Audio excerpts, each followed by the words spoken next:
радыёгледачы Радыё Марыя, ну а таксама нашы YouTube-гледачы. Але я ўжо не ўпэўнены, бо як мы даведаліся, мінулым разам трансляцыю прамой на YouTube не было, таму наш выпуск на YouTube выйшаў з такім кароткім спазненнем. Я спытаю нашага гукарэжысёра, што ў нас з трансляцыі.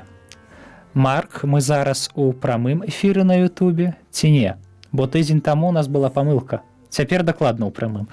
Лайкайце нас і пішыце ў чацік прэм'еры на YouTube абавязкова. А таксама карыстайцеся магчымасцю задаваць свае пытанні ці нават тэлефанаваць, калі маеце такую ласку. Я не пагаліўся, перапрашаю, бойся глядзець на мой страшны твар, але побач са мною вельмі прыгожы твар ксяндза Дмітрыя Пухальскага, канцлера курыі Мінска-Магілёўскай архідыяцэзіі і фактычна эксперта па кананічным праве. Хвала Хрысту, ксяндз Дмітрый. Хвала навекі, вітаю ўсіх. Сёння ў нашай перадачы мы, як я ўжо казаў мінулым разам, перайдзем трошкі ўжо на чарговы ўзровень нашых разважанняў касцёльнай іерархіі. Так бы спачатку мы казалі пра рымскага пантыфіка, казалі пра кардыналаў святога рымскага касцёла, трошкі пра папскіх легатаў успомнілі таксама. І астатнія некалькі перадач мы разважалі аб біскупах, якія яны ёсць, біскупы тытулярныя, біскупы дэцызіяльныя, якія ў ліцэзіі біскупы ёсць, біскуп дэцызіяльныя, якія маюць абавязкі, біскупы дапаможныя, ад'ютры, чым яны адрозніваюцца адно ад аднаго, якія маюць абавязкі, як прыходзяць, як сыходзяць, як дэцэзія функцыянуе, калі біскупа няма, альбо калі біскуп мае перашкоду. І сёння ўжо пераходзім трошкі на іншы, на наступны ўзровень, будзем казаць пра касцёльныя правінцыі і пра касцёльныя рэгіёны. Гэта вельмі цікавая тэма, вельмі. Так. Наогул, адразу пачынаючы гэта слова касцёльная правінцыя, мне ўспамінаецца сітуацыя 2002 года, якая адбылася ў Расійскай Федэрацыі. Там тады якраз я вучыўся і працаваў у Маскве. І тады была, як вядома, арганізаваная 4 дыяцэзіі. Значыць, яны былі адміністратуры падняты да ўзроўню дыяцэзіі папам святым Янам Паўлам II. І была магчымасць ужо арганізаваць так званую касцёльную правінцыю, метраполію. Чым быў выкліканы вельмі вялікі рэзананс негатыўны з боку таксама. Там была і дзяржава, і праваслаўная царква, як это вялікую Расію назвалі правінцыяй. Правінцыя не ў тым сэнсе, што дзесьці далёка знаходзіцца, як у нашым сэнсе правінцыя, кажам, вёска. Толькі ў касцёльным значэнні слова правінцыя мае трошкі іншае значэнне. І пра яго будзем казаць. І канон што гаворыць на пачатку, што для сумеснай пастырскай дзейнасці суседніх дыяцэзій, згодна з абставінамі асоб і месцаў, а таксама для больш паспяховага падтрымання ўзаемаадносін паміж дэцызіяльнымі біскупамі, мясцовыя касцёлы, якія суседнічаюць адзін з адным, могуць аб'ядноўвацца, ствараючы касцёльныя правінцыі, абмежаваныя акрэсленай тэрыторыі. Гэта гучыць зразумела. Так. Сапраўды гучыць зразумела. То ёсць суседніх некалькі дыяцэзій, якія для, зноў-такі, лепшага душпастырства, для аб'яднання нейкіх дзеянняў, яны аб'ядноўваюцца ў касцёльнай правінцыі. Так, фактычна гэта лагічна, бо звычайна на адной тэрыторыі адна свецкай дзяржаўнай юрысдыкцыі. Тут пакуль яшчэ не гаворым пра дзяржаву. Толькі тэрыторыю. Так. На Беларусі, уже трохі забегаючы наперад, скажу, гэта пакрываецца. То есть у Беларусі адна касцёльная правінцыя, у нас ёсць адна метраполія, яна поўнасцю супадае за межамі нашай дзяржавы. Напрыклад, ёсць Польшу, Італію, там ёсць много правінцый касцёльных. Тут пакуль... могуць быць некалькі правінцый. Конечно. Пакуль мы не кажам пра канферэнцыю біскупаў, толькі метраполію, увагу. Касцёльная правінцыя. То есть спачатку таму я кажу, каб это было ў галавах паўкладана трошкі, як семінарыстам у семінары тлумачу. То есть першая справа гэта некалькі дыяцэзій. Тут права гаворыць мясцовых касцёлаў. Мы памятаем, што мясцовы касцёл то перадусім дыяцэзія, але таксама могуць быць абацтвы, прэлатуры, викарыяты, гэтак далей. Але некалькі мясцовых касцёлаў для сумеснай пастырскай дзейнасці, для дасягнення іншых мэтаў аб'ядноўваюцца. Увага! Пры гэтым аб'яднанні не паўстае новы мясцовы касцёл. І гэта вельмі важна, бо на ўсходзе, а мы жывем у краіне, дзе вельмі шмат усходніх хрысціян, там, я не ведаю, ці назваць гэта эклезіялогія, скажам так, эклезіяльная структура, яна іншая.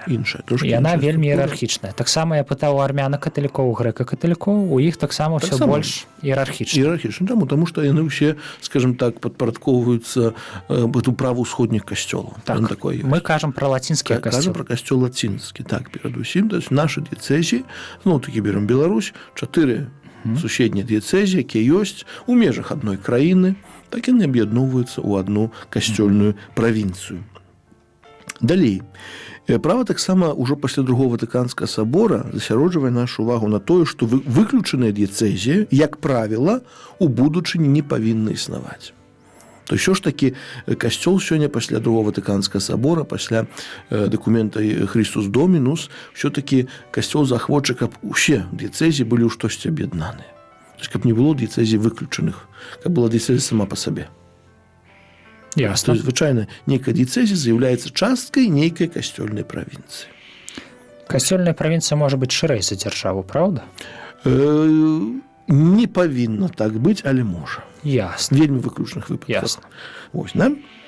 Такім чынам, асобныя дыяцэзі і іншыя мясцовыя касцёлы, існуючыя на тэрыторыі той ці іншай касцёльнай правінцыі, павінны быць для яе прыпісаны. Натуральна, калі, напрыклад, не павінна быць так, калі, напрыклад, возьмем Беларусь, да, ёсць Мінска-Магілёўская архідыяцэзія, Пінская, Віцебская, напрыклад, яны з'яднаныя ў касцёльную правінцыю, а Гродзенская асобна стаіць. Гэта лагічна. Так не павінна быць. Просто, хаця права не гаворыць, што так, гэта забаронена, альбо будзе несапраўднае штосьці. Гаворыць, як правіла, не павінна існаваць. То есть такая... Да, то есть у будучым ўсё ж такі касцёл арганізоўвае свае дыяцэзіі так, каб яны ўсё ж такі кожны з іх належала да пэўнай касцёльнай правінцыі. Да? І толькі вярхоўная ўлада касцёла, да, выслухаўшы зацікаўленых біскупаў, можа засноўваць, касаваць і пераўтвараць касцёльнай правінцыі. Да? То есть гэта не справа, напрыклад, біскупаў на месцы. Да? То есть утварылі, напрыклад, Мінска-Магілёўскую мітраполію, скажем, то, что называется провинция. Там есть трошки разница, пасля будем казать, вось, пакольку уживают слово провинцию, эту, да, то есть заснаваў яе апостольскі пасад, апостольская столица, як мы ведаем, у 1991 годзе. Ось. І у касцёльнай правінцыі уладу згодна з правам маюць правінцыяльны сабор, сінод і мітрапаліт. Это что это же синода? Вось, это пытанне такое. У нас есть синод? Значит, может быть. Ага. То есть это синод зноў-таки вяртаемся. Да, то есть уже тут зноў-таки говорим об экклезіалогіі заходняй усходняй. Тут трэба мець на увазе. Это синод не штосьці пастаянна трывалае, нейкі пастаянна трывалы інстытут. Ён можа скліканы быць. Можа быць скліканы правінцыяльны синод. Вось, тады да яго выходзяць усе прадстаўнікі ўсіх мясцовых касцёлаў, якія належаць да дадзенай касцёльнай правінцыі. Ці часта гэта справа ў рэчаіснасці? Бо мы чулі пра амазонскі сінод, пра некаторыя іншыя сіноды рэгіянальныя, але пра сіноды ў рамках правінцыі я асабіста не чуў ніколі. Калі здараецца, то не часта. Напэўна, бывае. Калі права дазваляе, напэўна, бывае. Вось. Яно і не часта, вось, але бывае. Больш спаўсюджана сінод дэцызіяльная, так сапраўды. Нават той сінод, які быў Мінска-Магілёўскай дыяцэзіі, таму што там быў у нас адзін кардынал на две дыяцэзіі, а ў часе трывання сіноду трэцяя яшчэ з'явілася Віцебская. Вось, але гэта быў сінод па сутнасці дэцызіяльны. Таксама цяпер трывае сінод у Гродзенскай дыяцэзіі, сінод дэцызіяльны. Ён проста цяпер сядзе? Зараз? Так. Ён пачаўся 2 гады таму назад, ён трывае. Понятно, что ён... У дэцызіяльным сінодзе хто ўдзельнічае, калі там ёсць толькі, фактычна колькі, там 3-4 біскупы, не больш? Не, значыць, права гаворыць, мы, можа, калісь, да, это дэцызіяльным сінодзе, это біскуп, дапаможныя біскупы, канонікі, дэканы, прадстаўнікі парафіі, таксама свецкія, як эксперты. Не толькі біскупы? Не. Мы не кажам пра сабор, мы кажам пра сінод. Ясна. Это розныя рэчы. Ясна. Поэтому это такая справа. Вось, да? І у касцёльнай, мы сказали, уладу ажыццяўляе, звычайны мітрапаліт, скажем. Ёсць яшчэ такая магчымасць, што правінцыяльны сінод. Калі ён скліканы. Так. Толькі зноў-такі трэба адразу сказаць, што па сутнасці улада і мітрапаліта, а тым больш улада сінода правінцыяльнага на іншай дыяцэзе на вельмі мінімальная. Вельмі невялікая. Чаму? Таму што ўсё ж таки, як мы казалі, гэта не новы мясцовы касцёл, это не новая іерархічная адзінка. Это просто аб'яднанне мясцовых касцёлаў. Аб'яднанне па сутнасці роўных. Ёсць некаторыя моманты, дзе мітрапаліт мае ўладу над нейкімі сітуацыямі не ў сваёй дыяцэзіі, скажем так. То есть, напрыклад, кальмінска-магілёўскі мітрапаліт у нас ёсць, ён мае вельмі моцна, амаль ніякай улады не мае віцебскай, пінскай, гродзенскай дыяцэзіі. Толькі выключныя выпадкі, аб якім мы ўжо адным з іх мы ўжо нагадвалі ў мінулых перадачах, калі, напрыклад, у дыяцэзіі кафедра становіцца вакантнай, біскуп, напрыклад, памірае, і калегія кансультантаў на працягу 8 дзён не можа выбраць адміністратара. Тады ўжо мітрапаліт прызначае. Гэта як часта можа быць? Амаль ніколі. Амаль ніколі. Кажа, матэматыкі імкнецца да нуля. Яшчэ ж нейкія правы мітрапаліт мае. Ёсць. Пазней пра гэта будзем. Будзем пра гэта казаць. Да ўсяго дойдзем. Так? Вось. Далей.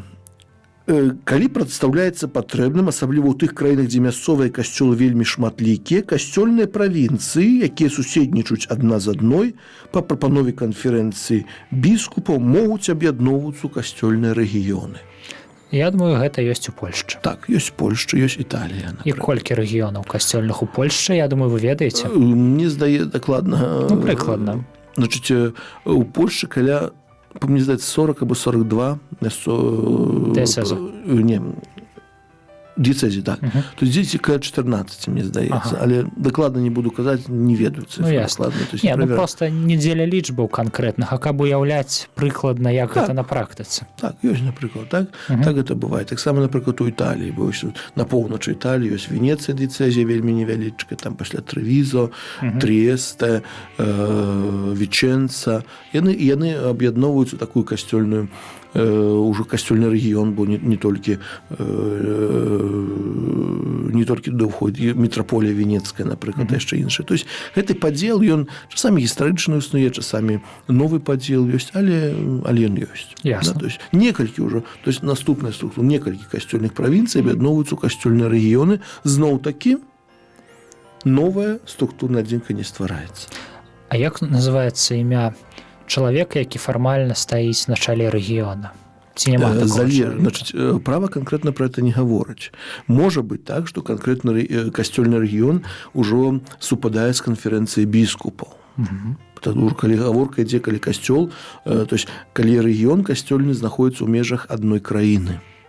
Тады будзем казаць яшчэ пра канферэнцыю біскупаў, то ён з ёй супадае.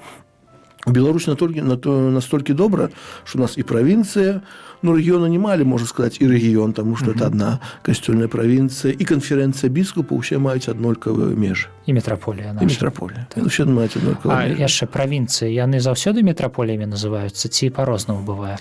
Цяпер звычайна мітраполіі. Зноў жа на ўсходзе статус мітрапаліта зусім іншы. Там ужо зусім іншая сітуацыя, зусім іншая іерархія, зусім іншая структура. Абсалютна. Забываемся на іх. Так. Не, просто, кажам, говорым пра лацінскі касцёл. Калі калісьці будзе цікава, можа пра ўсходні пагаварыць, але больш мне дачытаць, бо ўсё такі можна. Значыць, рэгіёны ёсць. Далей што ідзе? Далей.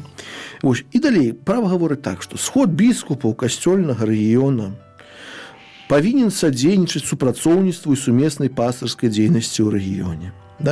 Аднак улада, якой надзяляюцца канонамі гэтага кодекса канферэнцыі біскупаў, гэтаму сходу не належыць. Хіба што пэўная частка гэтай улады будзе выразна прадстаўлена сходу святым пасадам. Значыць, я кажу, калі рэгіён касцёл не супадае з канферэнцыі біскупаў, то есть тое, што права гаворыць канферэнцыі біскупаў, належыць толькі ёй, хіба што ў асобным выпадку святы пасад дазволіць. Вось такая сітуацыя. І цяпер, можа, канкрэтна перайдзем да мітрапаліта, ўсё ж такі постаць мітрапаліта, як таго, хто стаіць на чале мітраполіі, касцёльная правінцыя, на сапраўды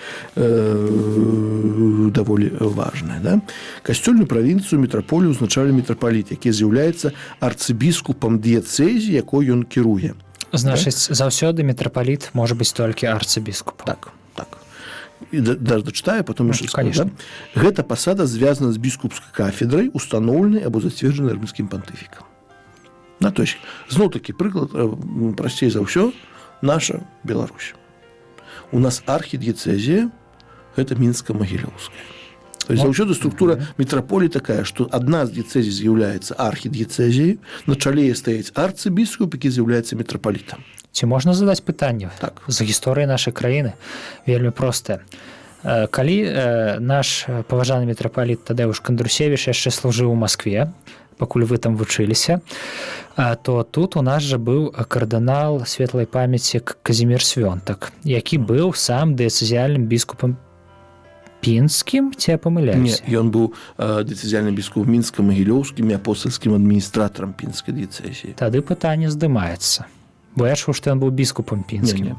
Фармальна біскуп пінскі, кафедра фармальна пінская была вакантная з 1946 года, пасля вайны, калі памёр біскуп пінскі, які тады быў, і новы біскупам пінскім стаў толькі Антоні Дзем'янку ў 2012 годзе. Ого, нічога сабе. Пінская кафедра была вакантная, фармальна была вакантная много гадоў. Кардынал святой памяці Казімір Свёнтак быў толькі адміністратарам пінскай дыяцэзіі. А пахаванне яго ў Пінску гэта Гэта ўжо больш такое даніна павагі. конечно, даніна павагі памяці. Чалавек там працаваў, жыў з 1954 года, вярнуўшыся з лагероў. Ён быў, па сутнасці, ён быў высвечаны на святара як святар пінскай дыяцэзіі. Кардынал жа, наколькі я разумею, мае права быць пахаваным яшчэ ў сваёй тытулярнай царкве, ці Але не? цяпер это вельмі Рэдка? Рэдка. Рэдка, напэўна. Ясна. Конечно, было б ненармальна, каб кардынала Свёнтака з Беларусі перавезлі кудысьці. Ну, гэта было вельмі арыгінальна, крый Божа. так. Ясна, тады пытанне здымаецца. Значыць, а калі мітрапалітам становіцца біскуп якойсьці суфраганнай дыяцэзіі, яна становіцца вакантнай? Вось зараз мы скажем наконт слова суфрагальны, можа не ўсе разумеюць, што такое, да? То есть сказалі, што адна дыяцэзія называецца архідыяцэзіяй, з'яўляецца як бы галоўнай сярод гэтай дыяцэзіі. Ну, галоўнай зноў-такі не ў тым сэнсе, што начальніцай над іншымі дыяцэзіямі, толькі Ганаровай. ганаровай альбо кафедры арцыбіскупа. Так. Кафедры арцыбіскупа, то есть заўсёды пры існуючым падзеле, бо можа штось змяніцца, пры існуючым падзеле заўсёды у Мінску будзе арцыбіскуп, і ён будзе мітрапалітам мінска-магілёўскім. Ну, яны хутчэй сталіцу мітраполіі не перанясуць, просто хутчэй за ўсё, лагічна. Мінск як бы сталіца краіны. Усё можа памяняцца. Ну, в любым ясна. выпадку. Вось, але на сённяшні дзень ёсць як ёсць. Да? То есть поэтому арцыбіскуп, мітрапаліт мінска-магілёўскі, он тут мае. Астатнія дыяцэзіяльныя біскупы, менавіта якія кіруюць дыяцэзямі, называюцца біскупамі суфрагальнымі. Да, то есть это біскуп Гродзенскі, біскуп Віцебскі, біскуп Пінскі. Это біскупы суфраганы. Дык вось, калі мы гаворым, калі, кажа, напрыклад, адзін з біскупаў суфраганаў становіцца мітрапалітам, Так. ён адразу атрымоўвае тытул арцыбіскупа, а яго кафедра ўжо як палічыць апостальскі пасад. Але ці можна быць мітрапалітам мінска-магілёўскім, з'яўляючыся адначасова з гэтым біскупам? Павінна. Можа быць такая рэч, як у неперсанальна, але гэта вельмі рэдка цяпер амаль не здараецца. Ясна. То бок найчасцей апостальскі пасад пастанаўляе кагосьці новага паставіць. Конечно. Такая практыка ёсць. Ясна. Да? Можа быць яшчэ толькі трэба таксама памятаць, што арцыбіскуп это таксама не толькі пасада, таксама можа быць ганаровы тытул. Арцыбіскуп, то есть нейкі біскуп, які фармальна з'яўляецца біскупам нейкая дыяцэзія, якая не з'яўляецца архідыяцэзіяй, напрыклад, біскуп Віцебскі. Святы Отец можа даць яму, як кожнаму біскупу, годнасць арцыбіскупа. Проста.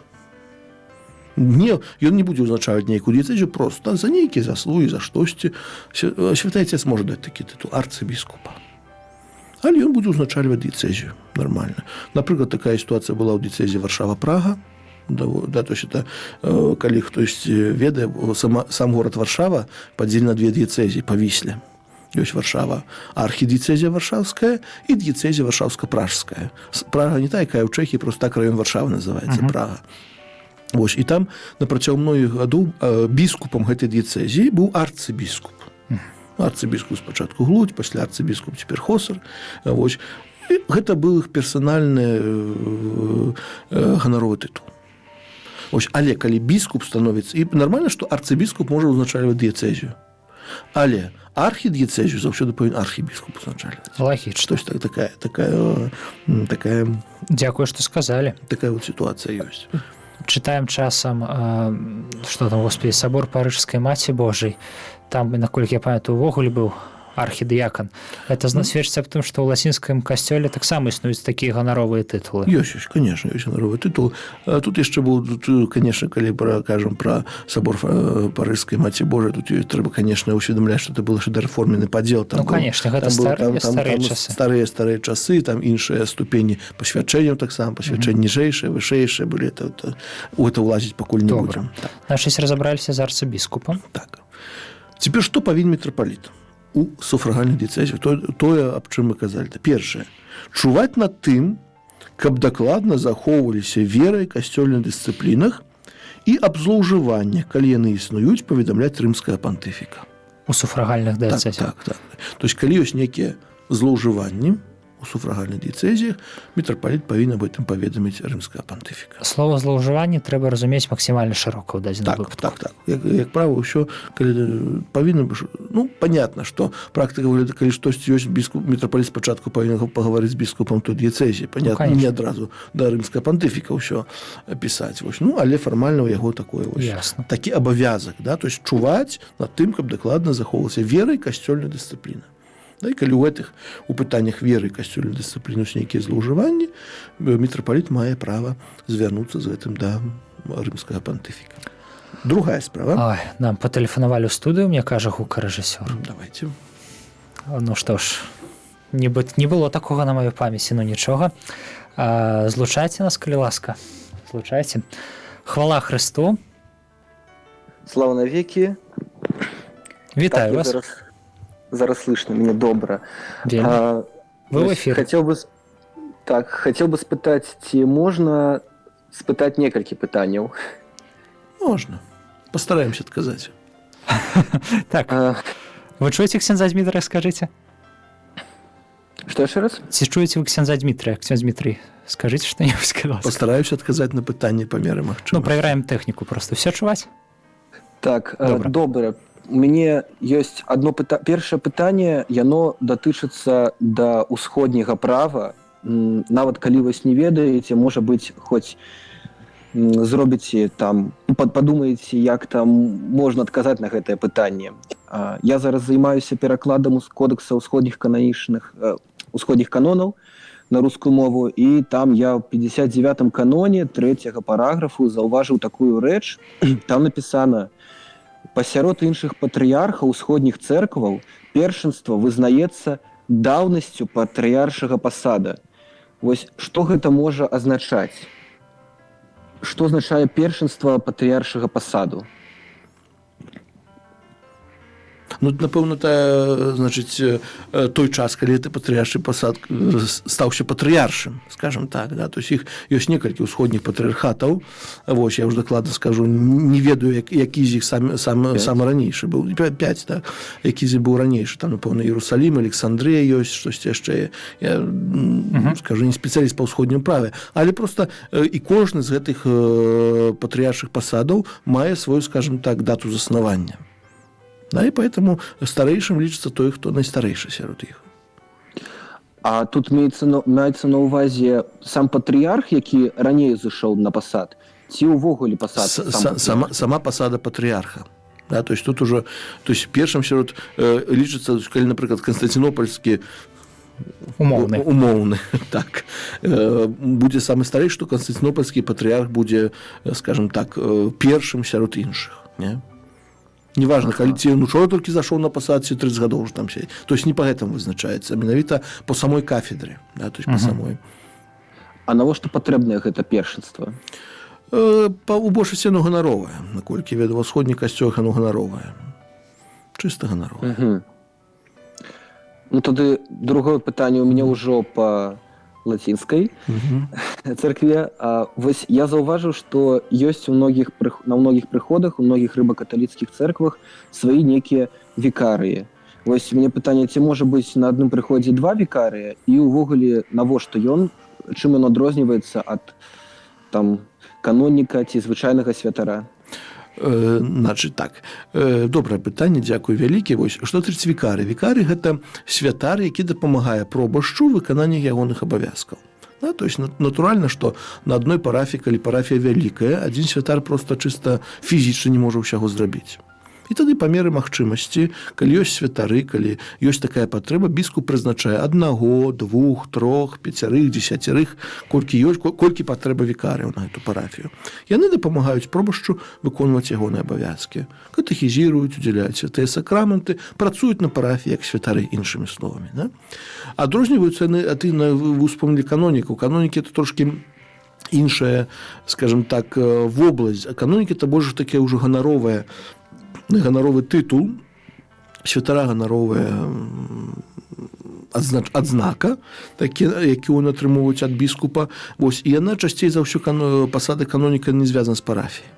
То есть, грубо кажучы, на парафіі, гэта, калі так ужо свецкай мовай казаць, патрэбна, скажем так, 5 святароў, каб працавала.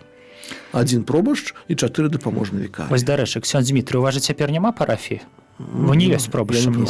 Вось, але ксёндз Дмітрый з'яўляецца канонікам. Вось якраз класічны прыклад. Напрыклад, так. То есть, гэта трошкі іншае, скажем, заданне ў касцёле, у кожнага свае.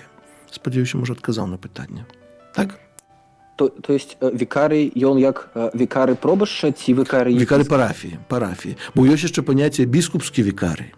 Гэта мы разбіралі недавно. Это зусім іншая справа, гэта ўжо святар.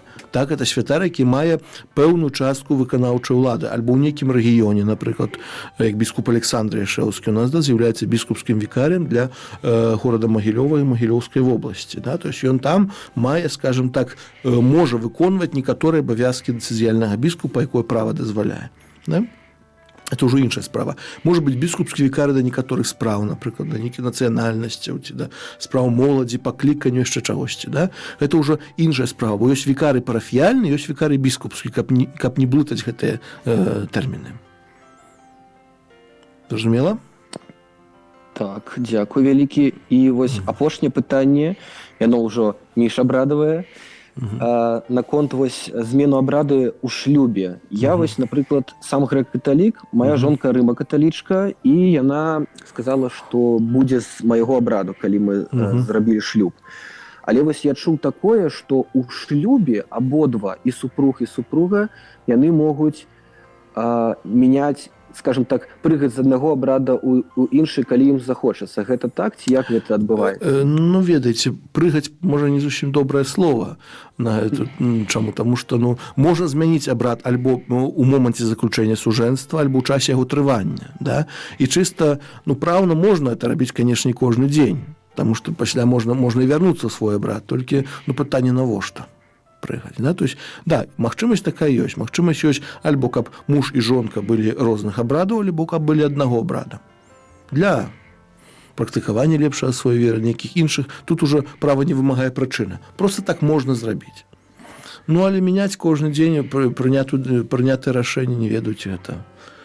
Просто таксама, калі я перакладаў Кодэкс усходніх канонаў, там быў канон, які кажуць аб тым, што калі хтосьці загібае, памірае хтосьці, тады можна вярнуцца свой. Так. Это таксама ў заходнім, у лацінскім кодексе ёсць такое. Да? Навошта гэта, калі можна падчас шлюбу мяняць? Каб ужо ўсе магчымасці чалавеку даць. Можаш і ў часе трывання шлюбу вярнуцца, перайсці, і пасля заканчэння шлюбу, да, то есть альбо калі... фармальна, калі яно толькі ў часе трывання, то шлюбу няма, а ты, напрыклад, чужога абраду. І адчуваеш, можа, не свой талер. Не так, як трэба. Можа, ты цярпеў проста для мужа все гэтыя годы. Всякае можа быць. То есть касцёл заўсёды дае намнога больш праў, чым мы карыстаемся. То есть таксама трэба памятаць. Тут і лацінскі, ўсходні касцёл, то есть яны ў гэтым пытанні сапраўды даволі ліберальныя, што датычыць сям'і, бо ўсё ж такі адзінства сям'і, адзінства таксама абрадаў сям'і, адзінства малітвы ў сям'і таксама вельмі важнае.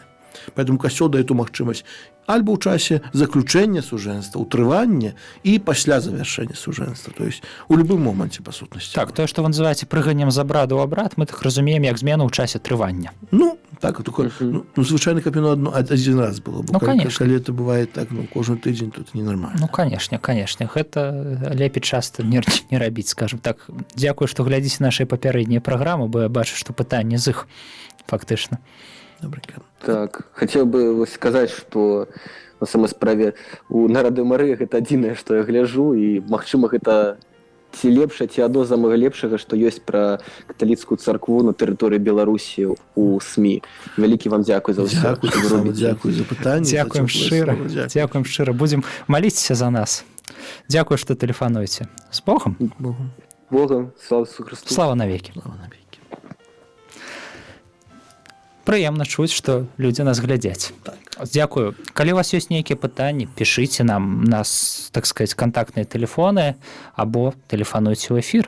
Ну а мы вяртаемся да правоў мітрапаліта. Так. Першае было, значыць, кантраляваць фактычна. Чуваць. Кантраляваць, там уже іншае так слова. Так.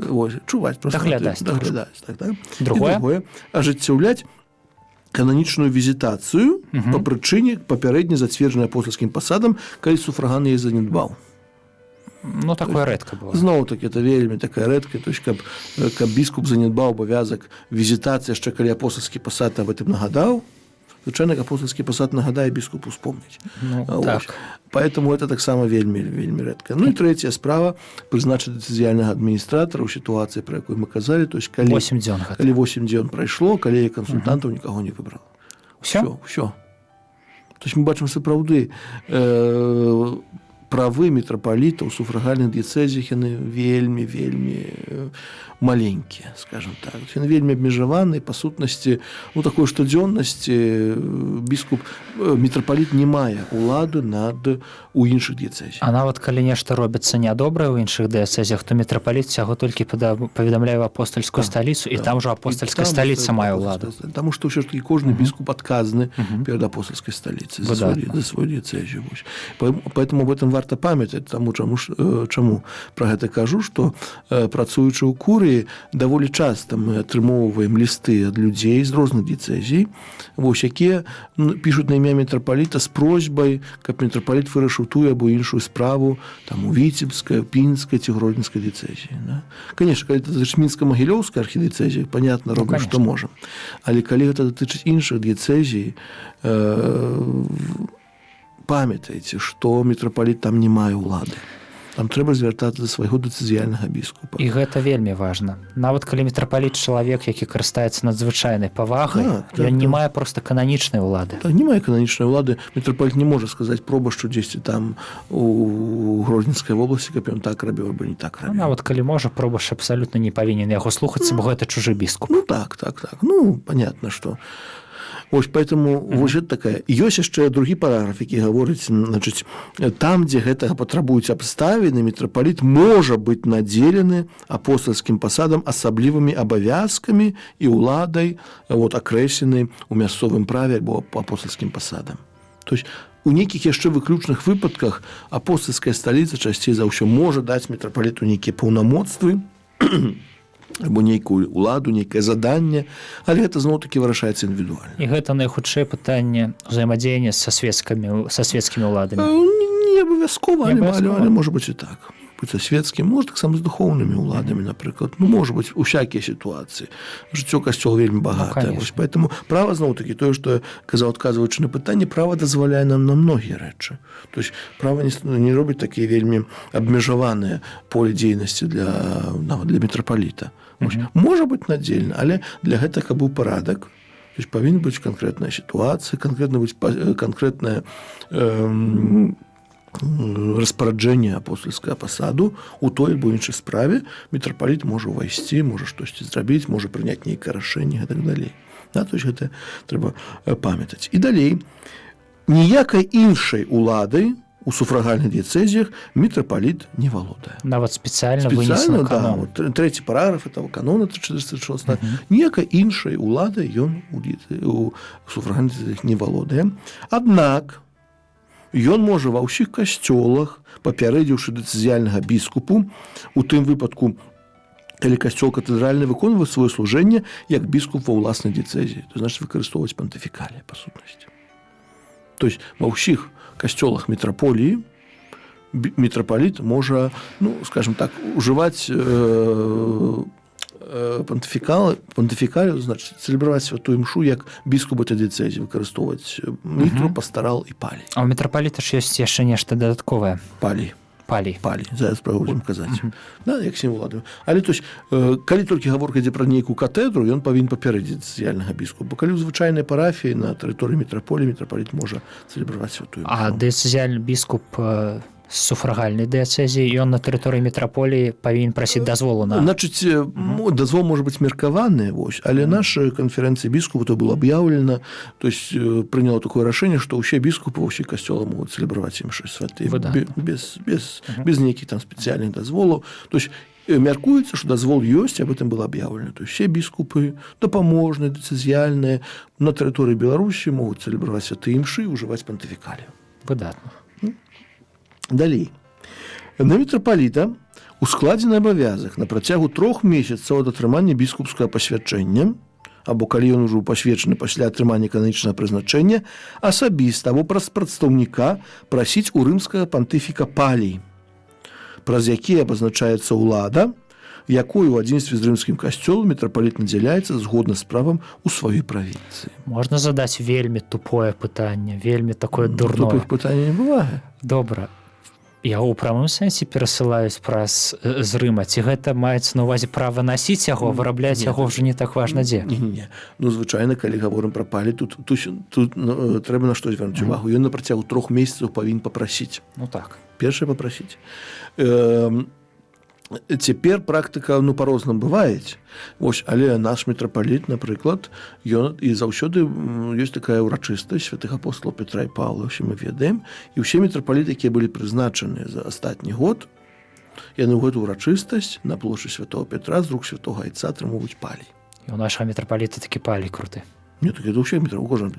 Больш таго, і нават 2 разы яго атрымліваў. Спачатку як мітрапаліт у Маскве, пасля мітрапаліт Мінска-Магілёўскі. Выдатна. Так. То есть это знак, зноў-такі, адзінства з рымскім касцёлам, тое, пра што кодэкс гаворыць. Выдатна. І далей... Маскоўскі ён потым... Ну, гэта ўжо тэхнічная справа.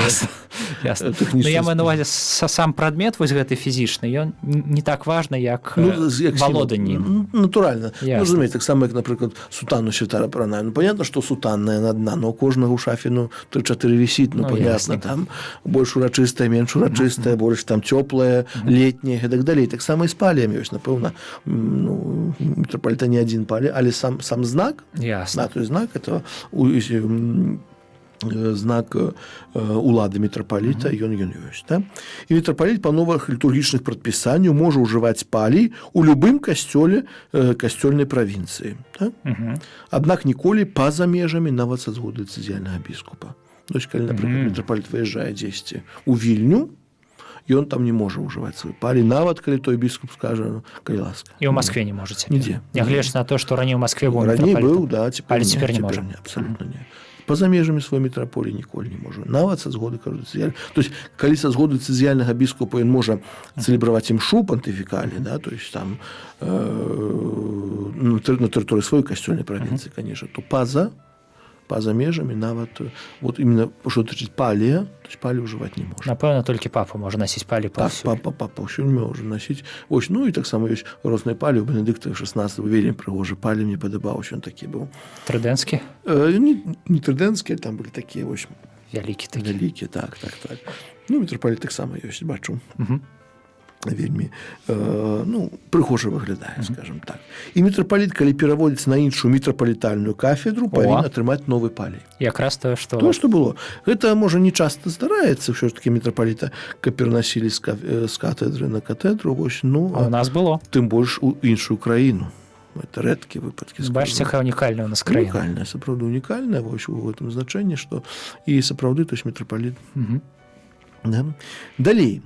Тытул патрыярха і прымаса. Можа, тое, што з чым было звязана пытанне. Улічваючы нашае пытанне. Гэта патрыярхі і прымасы заходнія. Так, мы цяпер пра заходніх кажам, да? Апрача ганаровай прэрагатывы не надзяляе ў лацінскім касцёле ніякай уладай кіравання. Хіба што адносна да некаторых з моцы апостальскага прывілею або адобранага звычаю невядома іншае. Тут нават падкрэслена, што ў лацінскіх... Именно ў лацінскі, да? То есть, калі мы кажам пра патрыярха ў лацінскага касцёла, Да? Хто такі патрыархі ў лацінскім касцёле? 4 іх. Іх 4 ёсць, так. Это, па сути, дэцызіяльныя біскупы тых дыяцэзій, да? То есть яны толькі не называюцца дэцызіяльнымі біскупамі, толькі называюцца патрыархамі. І вы казалі, што на літургіі іх памінаюць як патрыярх. Патрыарх, так. Іх, нагадаю, это Венецыя, моя любимая, там, дзе я вучыўся. Венецыя, это Лиссабон, это Иерусалим, именно у лацінскі патрыярх, і Гоа. Так. У Індыі. 4. Вось. Як права гавораць, ніякай іншай улады, кроме таму, што маюць, яны не валодаюць, хіба што з моцы прывілея або адобранага звычаю. А прымасаў памінаюць неяк? Зараз да прымаса дойдзем. Добра. Так. Вось. І што ты ж, напрыклад, патрыярх Венецыі можа насіць кардынальскія шаты на тэрыторыі сваёй дыяцэзіі. Да, то есть, напрыклад, калі ў Венецыі патрыярх, ён не з'яўляецца кардыналам цяпер, вось, але ён на тэрыторыі сваёй дыяцэзіі з моцы апостальскага прывілею можа ўжываць кардынальскія шаты. Але ўжо калі едзе, напрыклад, у іншую дыяцэзію, ўжо едзе, не можа яе ўжываць. То есть, тады ўжо апранаецца як звычайны біскуп. Да, то есть, такія вот рэчы ёсць. Што тычыць прымаса? Цяпер зноў-такі гэты тытул, як права гаворыць, ён ганаровы. Ну, у нас, можа, найлепшы прыклад для нас это будзе сітуацыя Польшчы. Мне ж Шонборн прыгадаўся. Ну, Шонборн, так само. Ну, ладно. Ну, в Польшчу возьмем. Чаму сітуацыя Польшчы? Таму што там астатнія гады адбылася трошкі змена, яна, мне здаецца, паказвае вось гэты, ну, пэўны сэнсе... Духоўны сэнс? Ну, духоўны, можа, там занадта многа сказана. Сімвалічнасць, можа. Ну, давайте, раскажыце. Так? Калі, напрыклад, берем тое, што называем Рэч Паспалітую абоіх народаў, да, то есть там прымас меў тытул таксама інтэррэкса, да, то есть ён ажыццяўляў таксама светскую ладу, калі не было караля, да, то есть быў тытул сапраўды вельмі вялікі. Калі берем уже новую гісторыю, да, то, ну, пачынаючы, можа, напэўна, многія ведаюць, кардынал Стэфан Вышынскі, прымаш тысячагоддзя, які будзе беатыфікаваны ў наступным годзе, ён быў арцыбіскупам варшаўскім. Так? Бо спачатку у Польшчы прымас сталіца, тытул прымаса быў звязаны з катедрай у Гнезне. То есть заўсёды гнезненскі біскуп быў прымасам. Чаму? Таму што ён лічыўся кусташам рэліквій святога Войціха, таго, які хрысціў Польшчу. Дзяржаўныя справы пайшлі. Так. І, ну, але пасля, понятно, там была 20 стагоддзя, ну, цікавае было. Ну, і пасля стал і то, што я ўжо сёння вспомінаў, такое паняцце, як унія персанальная, да, то есть быў біскуп двух дыяцэзій, і быў біскуп варшаўскі, біскуп гнезненскі, і тытул прымаса за ім захоўваўся. Так?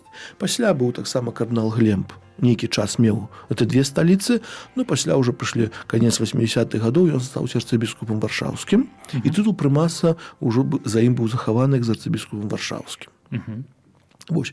І ўжо пасля смерці Яна Паўла II Бенедыкт XVI вызначыў так, што тытул прымаса ў кардынала Глемба захоўваўся да дасягнення 80-гадовага ўзросту.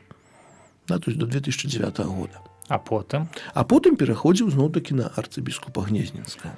Вельмі цікавая, прыгожая гісторыя. І была такая сітуацыя, што ў адзін час у Польшчы было 3 прымасы. Да, то есть кардынал Глемб, калі ўжо закончыў 80 гадоў жыцця, да, ён быў тытул, ну, ганаровы прымас. Пасля таксама быў арцыбіскуп Гнезненскі, які пайшоў на пенсію таксама вельмі хуценька, там можа год ці 2 пабыў, і цяпер трэці быў таксама, які меў гэты тытул. Цяпер таксама арцыбіскуп Гнезна носіць тытул прымаса. Але зноў-такі ён не мае ніякай улады ў сэнсе. Калі яшчэ казалі пра кардынала Вышынскага альбо кардынала Глемба, яны былі старшынямі канферэнцыі біскупаў Польшчы. Цяпер не. Цяпер тытул прымаса, то есть біскуп Войцех Поляк, цяпер да біскуп Гнезненскі, ён не мае ніякай, скажем, пасады спецыяльнай. А нейкія функцыі спецыяльныя ёсць? Не. Можа там прамаўляць да народа, не? Не, цяпер няма такого. Цяпер кожны біскуп мае сваю дзялку, свой дыц. Да, ён там узначаль нейкую камісію пры канферэнцыі біскуп, але гэта не значыць, што ён прымас, ці ён не прымас. Гэта не спалучана з тытулам. Абсалютна. А па-латыні як гэта гучыць? Прымас? Прымас. Прымасус? Я не ведаю. Просто як націск ставіць, прымас ці прымас? Я не скажу такое. Ну ладно, не так важна. Так, трошки... Вось, каб можа не было таксама такого паланізму. Ну, але сам факт такой. Да? То есть патрыярхі, прымасы, то есть тыя, якія, ну, яны гістарычна ёсць у некаторых дыяцэзій таксама. Успомнілі кардынала Шонборна, напрыклад. Ну, цяжка забыць. Ну і святы Отец таксама мае тытул патрыярха Захаду. адзін з 8 тытулаў. Прымас Італіі таксама яго тытул ёсць. Гэта заўсёды святога яйца? Святого Яйца, так. Святого Яйца 9 тытулаў, астатні з якіх Сервус Серворум Деі. Слуга слухаў Божых? Так. Але адзін там ёсць прымас Італіі, ёсць патрыарх Захада. Проста патрыарх Захада як такавога. Так. Ага, цікава. Вось ёсць тэрміны, вось поэтому пра гэта таксама. Але зноў-такі гэта, гістарычнае, так ёсць, так было. Вось. На гэта вось тоже датычыць мітрапалітаў, мясцовых касцёлаў такіх, я думаю, на сёння мы закончым, вось, каб ужо не распачынаць новую тэму, тым больш, што праз тыдзень якраз вігілія Божага нараджэння, думаю, што мы не спаткаемся, там уже, я думаю, па сем'ях будзем рыхтавацца да святаў Божага нараджэння. З чым таксама ўсіх віншую, радыё слухачоў, вас віншую, ўсіх супрацоўнікаў, радыё Марыя, і сапраўды жадаю добрага перажывання тых святаў, сапраўды спаткання з Христом. Благословіце, калі ласка, нашых слухачоў. Благословлення всемагутнага Бога, Отца і Сына і Духа Святого, нехай сидзе на вас і пазастанецца з вами назаўсёды. Амен. Пахвалёны Jesús Христос. На веки вечные. Амен.